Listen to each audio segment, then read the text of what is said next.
I assume you're saying it's a little harder for you to do that? I mean, that's what ADHD means. How do you experience ADHD? Well, I mean, if I think about school, I couldn't pay attention in school for very long. And that meant that I was always in the expulsion room, and then I was expelled. And then that's I feel like it's got worse as an adult.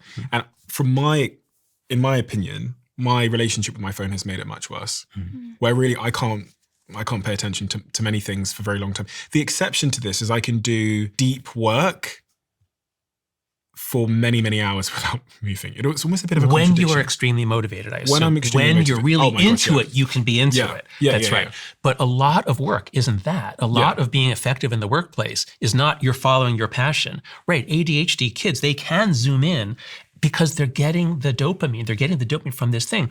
But a lot of work isn't like that. And these kids are not going to be able to do that. So actually what you said, it fits perfectly with what I found from those Dutch studies. If you did have, whether it's a genetic or whatever the predisposition is, this environment has made your symptoms worse. Now, of course, ADHD kids can be incredibly creative. They are often very, very successful.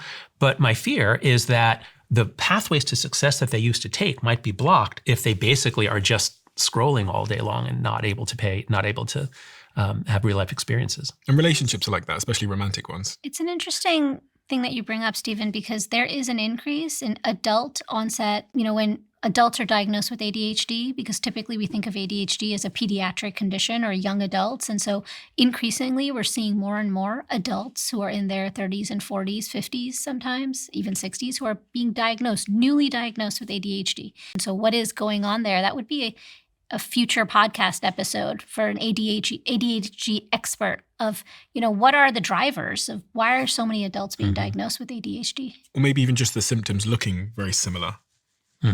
Yeah, that's right. You talk about popcorn brain, Aditi. Yeah. So, we've talked about brain rot and the primal urge to scroll, and popcorn brain is kind of an offshoot. It's part of the same family. And so what happens is it's a term coined by a psychologist named David Levy.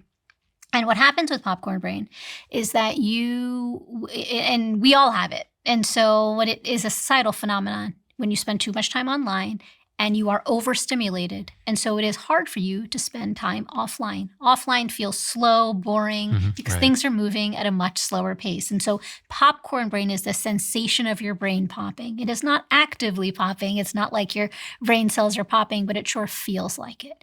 And so your primal urge to scroll kind of primes your brain to develop popcorn brain. You are more at risk for developing popcorn brain when you feel a sense of stress because of that primal urge to scroll. The differentiator between brain rot and popcorn brain, again, these are societal terms that we're calling for a constellation or a group of symptoms, right? And so the difference to me is that popcorn brain is ubiquitous. It's everywhere. It's like we all have it, and it's happening all the time because of the modern age and a lot of the things that we talked about.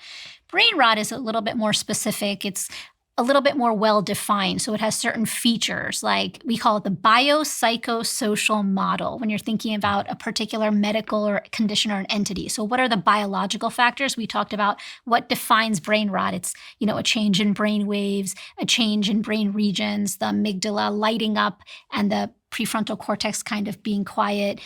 Psychological factors, we talked about attention, complex problem solving, impulse control, and then the social factors, loneliness and others. So compulsion. And so I would say popcorn brain is something that we all suffer from. And, brain rot is something that is very specific. The other thing that we haven't talked about that I would love to because so much of our conversation is like doom and gloom, right? It's like, wah, wah, wah. One thing that I would like to say is that as bad as, when you hear the term brain rot, it seems permanent because rot, it connotes like deterioration. That's it. It's one-sided, it's one way, and that's it. But in fact, popcorn brain and brain rot are reversible conditions. So it is not— In adults. If you've gone through puberty with it, it's not so clear. Yes, in adults, and my work focuses on adults. And so if you experience brain rot in your 30s, 40s, and beyond, it takes time. It takes 8 weeks for your brain to rewire itself. Give yourself time. A sense of self-compassion is really important. But there is a sense of it being able to be reversed. So it's not so much it's not a fixed trait, but rather a brain state. So I think it's important to offer that hope. What is an adult brain?